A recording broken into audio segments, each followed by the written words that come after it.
समझने के लिए। एआई यानी आर्टिफिशियल इंटेलिजेंस हमारे जीवन में कदम रख चुका है बहुत समय से, और अब इसमें और तरक्की हो रही है। आने वाले समय में और भी एआई के विषय हमारे सामने आएंगे। तो एआई क्या है, कैसे इसकी शुरुआत हुई, आज के प्रोग्राम में हमें बता रही हैं डॉक्टर सुरभि गुप्ता। नमस्कार दोस्तों, आज हम बहुत ही महत्वपूर्ण विषय पर बात करने जा रहे हैं, आर्टिफिशियल इंटेलिजेंस यानी कृत्रिम बुद्धिमत्ता। पहले एआई सिर्फ एक सोच थी, एक कल्पना, लेकिन आज एआई सिर्फ कंप्यूटर्स या तकनीक तक सीमित नहीं रह गया है, बल्कि ये हमारे रोज के जीवन का एक जरूरी हिस्सा बन चुका है। आइए समझते हैं एआई का सफर कैसा रहा, आज ये कैसे काम आ रहा है और भविष्य में इसका क्या रोल रहेगा। सबसे पहले बात करते हैं एआई के इतिहास पर। आर्टिफिशियल इंटेलिजेंस का विचार पहली बार 1950 के दशक में सामने आया। कुछ वैज्ञानिकों ने सोचा, क्या मशीन्स भी इंसानों की तरह सोच सकती हैं? लेकिन जैसे जैसे डेटा ज्यादा होने लगा और कंप्यूटर्स पावरफुल बनने लगे, एआई ने नए नए रूप लेने शुरू किए। आज मशीन सिर्फ इंस्ट्रक्शंस फॉलो नहीं करती, बल्कि अपने अनुभव से सीखकर और बेहतर निष्कर्ष तक भी पहुंचती हैं। जॉन मैककार थे, जिन्हें आर्टिफिशियल इंटेलिजेंस का जनक या फादर भी कहा जाता है। उन्होंने 1956 में एआई शब्द का उपयोग पहली बार किया था। उनका मानना था कि मशीन्स भी कुछ हद तक इंसानों की तरह सोच सकती हैं, सीख सकती हैं और नए हल भी ढूंढ सकती हैं। एआई का मतलब है ऐसी मशीन्स जो सोचती हैं, सीखती हैं और फैसले लेती हैं, कुछ हद तक हम इंसानों की तरह ही। ये सिर्फ प्रोग्रामिंग नहीं होती, एआई अपने एक्सपीरियंस से यानी अनुभव से बेहतर होती जाती है। आज एआई इमेजिनेशन नहीं, बल्कि हम सबकी वास्तविकता है, जो ऑलमोस्ट हर क्षेत्र में इस्तेमाल हो रही है। अब बात करते हैं एआई ने हमारे जीवन में प्रवेश कैसे लिया। जब आप मैप्स यूज करके ट्रैफिक फ्री रूट लेते हैं या शॉर्टकट्स लेते हैं, ये एआई के द्वारा किया जा रहा है। जब आपको ऑनलाइन शॉपिंग या सोशल मीडिया पर आपके पसंद के प्रोडक्ट्स या पोस्ट सजेस्ट होते हैं, ये भी आर्टिफिशियल इंटेलिजेंस है। जब आपको वीडियो प्लेटफॉर्म्स पर वही वीडियो मिलते हैं जो आपको पसंद है, वो भी एआई है। जब आप वॉइस कमांड्स देते हैं और आपका फोन या डिवाइस तुरंत काम करता है और आपसे निर्देश लेता है, ये भी एआई के द्वारा ही किया जा रहा है। जब आप बैंक में कोई ट्रांजैक्शन, कोई लेन देन करते हैं और सिस्टम आपको अलर्ट मैसेज भेजता है, वो फ्रॉड डिटेक्शन एआई है। जब आप स्मार्ट डिवाइसेस का यूज करते हैं, जैसे स्मार्ट बल्ब्स, फैन, कैमरास, ये सब एआई के द्वारा ही ऑपरेट किया जा रहा है। तो ये कहना गलत नहीं होगा कि एआई बिना शोर मचाए हमारे रोज के कामों में शामिल हो चुका है। अगर मैं बात करूं स्वास्थ्य के क्षेत्र की या हेल्थ सेक्टर की, तो एआई मददगार साबित हो रहा है। एआई टूल्स जैसे एमआरआई या एक्सरे स्कैन्स को एनालाइज करके बीमारियों का सही और तेजी से पता लगाया जा रहा है। स्मार्ट वॉचेस और हेल्थ केयर बैंड्स लोगों को heart rate, BP, oxygen level track करने में बहुत मददगार साबित हो रहे हैं। कुछ एप्स आपका पुराना डेटा लेकर आपको हेल्थ एडवाइस देती है, जो आपके लिए पर्सनलाइज्ड होती है। इसे भी एआई के द्वारा ही किया जा रहा है। एआई यहाँ डॉक्टर्स का असिस्टेंट बनकर डायग्नोसिस और ट्रीटमेंट को और भी बेहतर करने में मदद कर रहा है। पर यह बात हमें याद रखनी होगी कि एआई हमेशा डॉक्टर्स का असिस्टेंट बनकर ही रहेगा, कभी भी रिप्लेसमेंट नहीं बन सकता।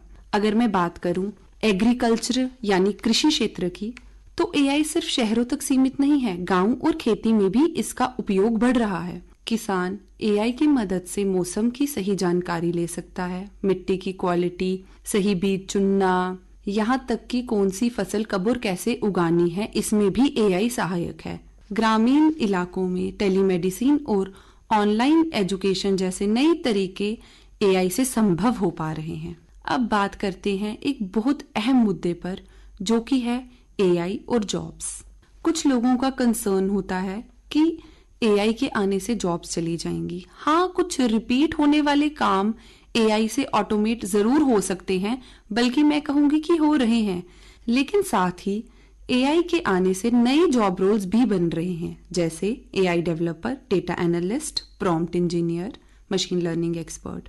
तो निष्कर्ष ये है कि जरूरत इस समय की है रीस्किलिंग या अपस्किलिंग की, मतलब नए स्किल्स सीखने की। जो लोग एआई को समझकर काम करेंगे, उनके लिए नई ग्रोथ के दरवाजे खुल रहे हैं।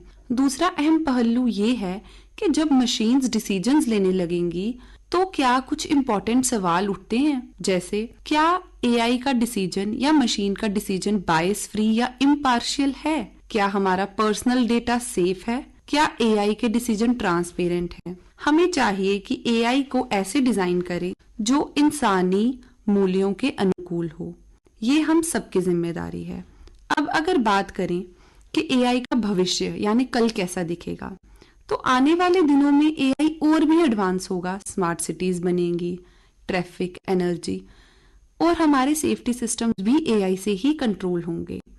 ड्राइवरलेस कार सड़कों पर होंगी। एआई टीचर्स हर स्टूडेंट को उनके हिसाब से, उनकी लर्निंग के हिसाब से गाइड करेंगे। हेल्थ केयर असिस्टेंट्स आपकी मेडिकल हिस्ट्री देखकर आपको सुझाव देंगे। घर में भी एआई बेस्ड रोबोट्स डेली कामों में मदद करेंगे, लेकिन हमेशा एक असिस्टेंट के रूप में, रिप्लेसमेंट के रूप में नहीं।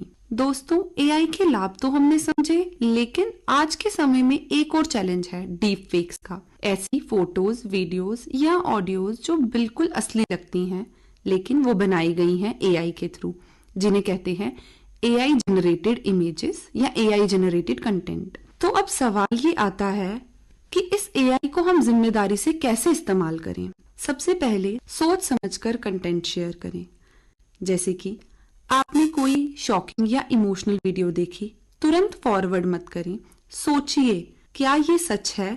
थोड़ा रुककर चेक करें। आजकल एआई से ऐसा कंटेंट बनाना आसान हो गया है। हर चीज पर तुरंत विश्वास करना सही नहीं है। सवाल करें, अगर कोई वीडियो या इमेज आपको अनरियल लगे या जरूरत से ज्यादा परफेक्ट लगे तो उसे डाउट करना जरूरी है। आंखों देखी हर बात सच हो और असली हो, आजकल एआई के समय में ये जरूरी नहीं। अपने डेटा को आप संभाल कर रखें। हम एआई टूल्स यूज करते हैं, जैसे face filters, voice clones, apps जिनमें हम अपनी तस्वीरें अपलोड करते हैं। पर जरा सोचिए, क्या ये सेफ है? हर प्लेटफॉर्म विश्वसनीय नहीं है।